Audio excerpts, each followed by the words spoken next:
At its core, Six Sigma is really fairly simple. Some people tend to overcomplicate it, and that's a shame. It doesn't need to be that way. What I'm going to do in this video is walk you through a complete Six Sigma project example from beginning to end to show you how the tools work together and how a simple project might unfold. Now, what I've chosen for this one is a manufacturing example. But if you're doing a business transaction or a business process example, it's really no different. The metrics change because in production quite often it's scrap rate, but in business processes it'll tend to be things like error rates and cycle times and loss rates and things like that. So let's look at the information that generated the project, and that would be this. I'm just going to pull that right up and hide behind it. And what we have is we have a day shift and a swing shift going. And on each of the shifts, we have Elbonians and we have Moodians. And I think the Moodians are from the country where we import Muda, I'm not sure. But as we look at it, on this nested Pareto chart, which is a patented feature of Quick Sigma, we find that the Elbonians on day shift are having a rather bad reject rate as compared to the Moodians and Elbonians in other settings. So that's the basis of the problem. That's the chart that launches the project right there. And I can look here, and I've got in a week I have 188 defects on day shift with the Moodians, as opposed to 64 here and 72 here and only 45 here. So big difference. So how might I start a Six Sigma project? Well, the defect we're seeing is in the weld quality. And so up here we define who's going to do the project. It's the old who, what, when, where, why formulation. Who's going to do this? Well, we've got a project leader. We've got some people that are going to serve on the team.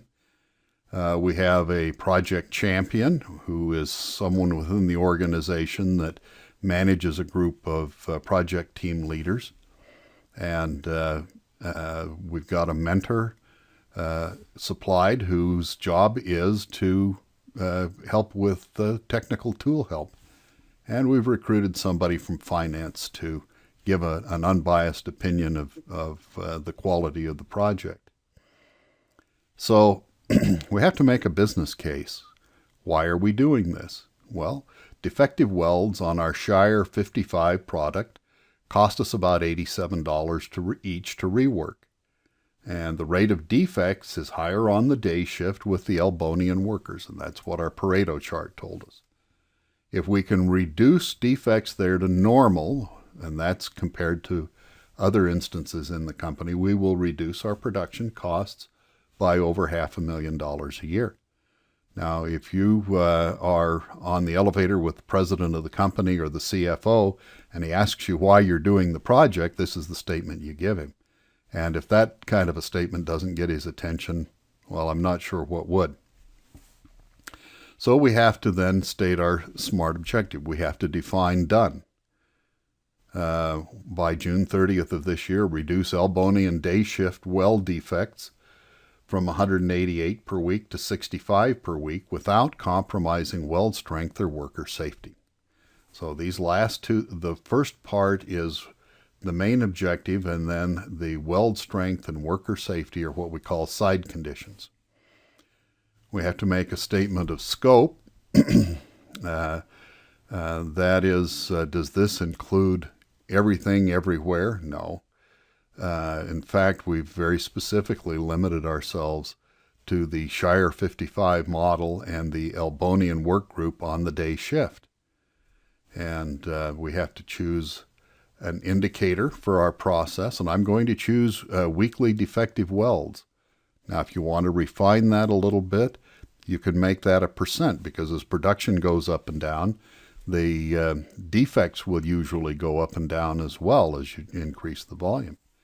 So baseline right now we're at 188 per week.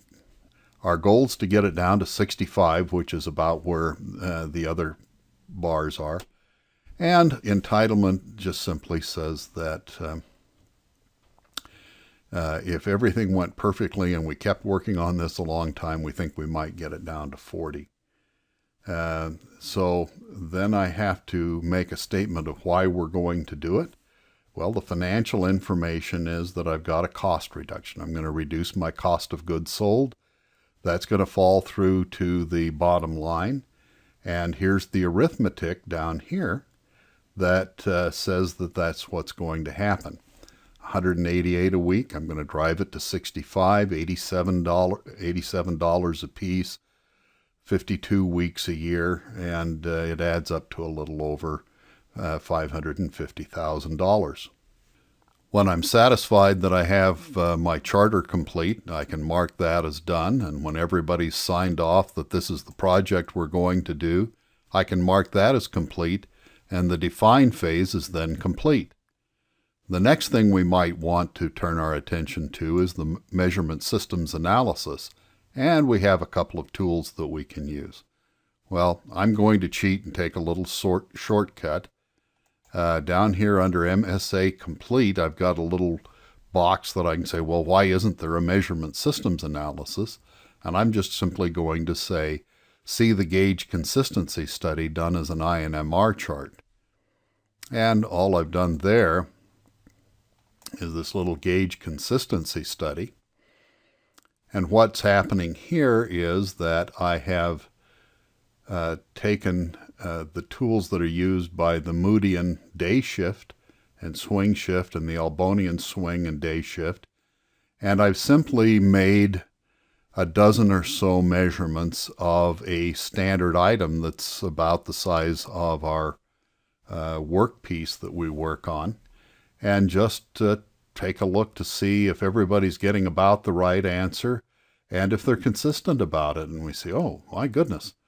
It certainly appears that we've got a problem here on the Albonian day shift. And you might start to get excited and think, oh, I've got this one solved. Well, probably not. And what we've found here is a problem that does need attention and that we're going to fix. But the specs on the item are fairly broad, and this is not likely our core cause. So at this point, we know what we're going to do, what we're trying to do, and we've checked our measurement system, and it's apparently good enough to give us answers that are meaningful. So now we're scratching our head a little bit, wondering what to do next. Well, it's logical at that point to turn our attention to the process map. And what I'm going to do is just blow this up to full page so that you can see it. And what we have over here is the CTQs, critical to quality. What are we trying to do? Well, we said in our project charter that we wanted to reduce the defective rate, and we wanted to maintain worker safety and maintain weld strength. Okay? So some of you out there undoubtedly are welders. I am not. So I made this up, and you can probably improve on it. But it's a teaching example, okay? Over on this side, we list our key process output variables. These are the meters that we would like to watch to see how each of our process steps has gone. Over here are the key process input variables. These are the knobs we would like to be able to adjust, or that we can adjust, to make the process come out like we want it. So, and that's the whole point, is to get these CTQs and the knobs we can adjust. So I go through and, for example, down here in the performing the weld, things that I know a little bit about is the wire feed rate and the type of the wire, and if you've got some shielding gas that you're flowing over it, why, how much of that, and One thing that might be important sometimes is the time since the surface prep was done. We've got a surface prep step back here. And if some processes, if you allow too long to elapse, then you will have difficulty getting a good weld. So having collected that, the next issue is which of all of these input variables is most important. Now we could go through, in fact I'm going to shrink that down a little bit. We could go through, if we wanted to, and we could analyze each of those input variables, but that would be very costly. There's no reason to do it.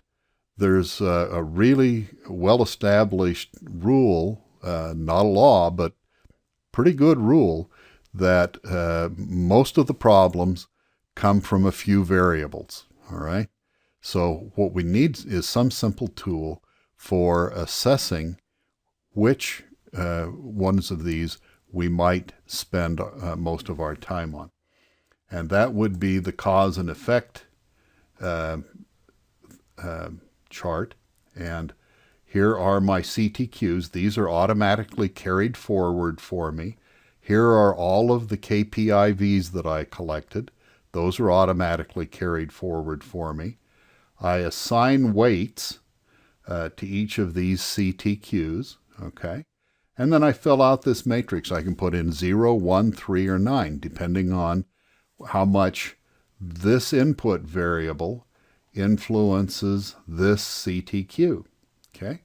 And then I just hit calculate, and it does a little bit of arithmetic and arranges these in descending order of importance. So it's just a rough, quick and dirty selection of what's most important. Now instead of having to do a few dozen variables, I do a few variables, okay? Makes life a lot simpler. So I want to study these in detail, and so I might logically carry those through to my FMEA. Well, as long as I'm here, I might as well check off the process map, and I might as well check off the C&E matrix. And the Pareto chart is done. We've got some more stuff to do, so I'm going to later with this, so I'm going to leave that unchecked, okay? Now, if you notice here, the heavy variables are cleaning procedure, time since surface prep, the material physical properties, and a couple of other things. So let's go to the FMEA and see what's been done for us there. Well, what's been done is the variables that we have designated as important have been carried through, and I've got one of these sheets for each of my important KPIVs. And I'm looking at that, and I start to fill this out, and you know, if it's been too long since surface prep, then I can have surface oxidation, I can have poor welds, and I'm going to give that a severity of 7. And now I'm kind of stumped, because now I have to tell how often this happens. What's the occurrence? I don't know. Well, long before the people in our company ever heard the word Gemba, which is a really fine concept, we used to say, go and see, go look at the process. So I'm going to go back to my trusty old INMR chart, which tends to tell me a lot. I'm going to go over here, and I'm going to look at the Elbonian day shift defectives. And these are the number of defectives by day. Here's Monday, Tuesday, Wednesday, Thursday, Friday. Monday, Tuesday, Wednesday, Thursday, Friday. Monday, Tuesday, Wednesday. Oh my goodness. Anybody see a pattern here? And in fact, this was exactly what was happening at our client. And as we look at this made-up example, what happened is the Elbonian day shift fellows were a little faster, And what they would do is they would do the surface prep for Monday's batch on Friday afternoon and leave them over the weekend. And a thin film of oxide would form, not even something you could see, but it definitely did affect the weld. And so this problem is very quickly coming unraveled here. I'm going to check, whoop, that's not done. Let's get back over here and do that. This is happening a lot. This is happening routinely. So I'm going to give it a fairly high occurrence number. It's just everywhere I check. I'm going to give that a 7. And I get an RPN number that says I should maybe take some action. Well, this is fairly obvious, isn't it? Change the procedure so that the welding takes place quickly after surface prep. Okay? And then I can set my little carry forward arrow. And at this point, I'm starting to suspect I've solved the problem. That looks really, really likely. Okay? So I'm going to go down to my action plan. Let's see, I should check off my FMEA, even though I haven't done everything yet. But for a classroom example, we've done enough.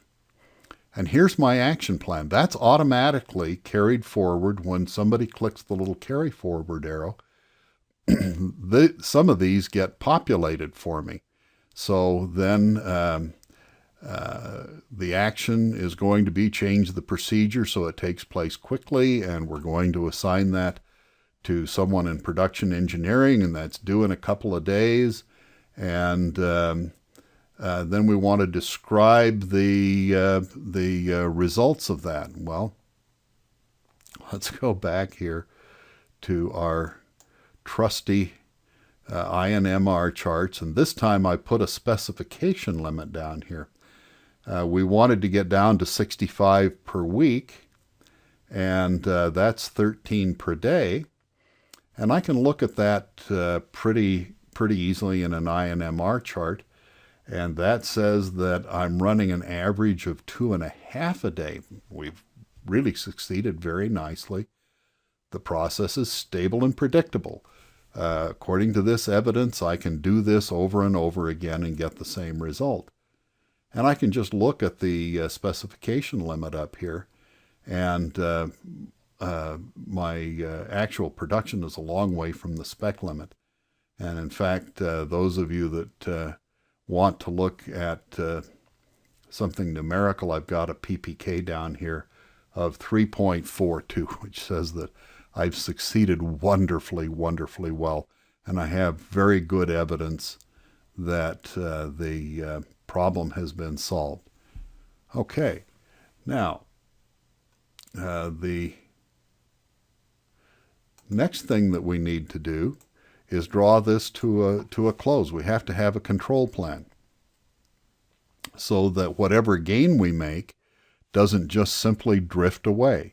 Well, there's nothing complicated about a control plan, and sometimes we get carried away and we have layers and layers of that kind of thing. And you'll notice that I skipped a whole bunch of stuff. Hey, when you've solved the problem, declare victory. These tools are not hoops for you to jump through. These are tools to help you get to the conclusion. And when you get to the conclusion, declare victory and go home. So I've only got one item on my action plan, and I check the little carry forward arrow, and that will bring up the control plan, and that will carry forward the first couple of columns in your control plan. And that is what's the variable that you've adjusted, and what improvement have you made, and what error indicator. Well, in this case, what we've got is a little poka-yoke kind of thing, where when the operator finishes the surface prep on a batch of parts, he sets a little timer, and those parts have to be welded before the timer goes off, and that ensures that we don't have this problem. So whether you're working on a business process problem, or whether you're working on a production or an engineering problem, the principles are the same. The variables that you're trying to get to work right change, And each tool then feeds the next, and we build decision upon decision until we come to the right conclusion. Hopefully you can see that this is really fairly simple. Yeah, there are some just wonderful advanced statistical tools that we get to use, but not nearly as often as we'd like to. Most of the time, the basic tools will solve the problem, and that's all that's required.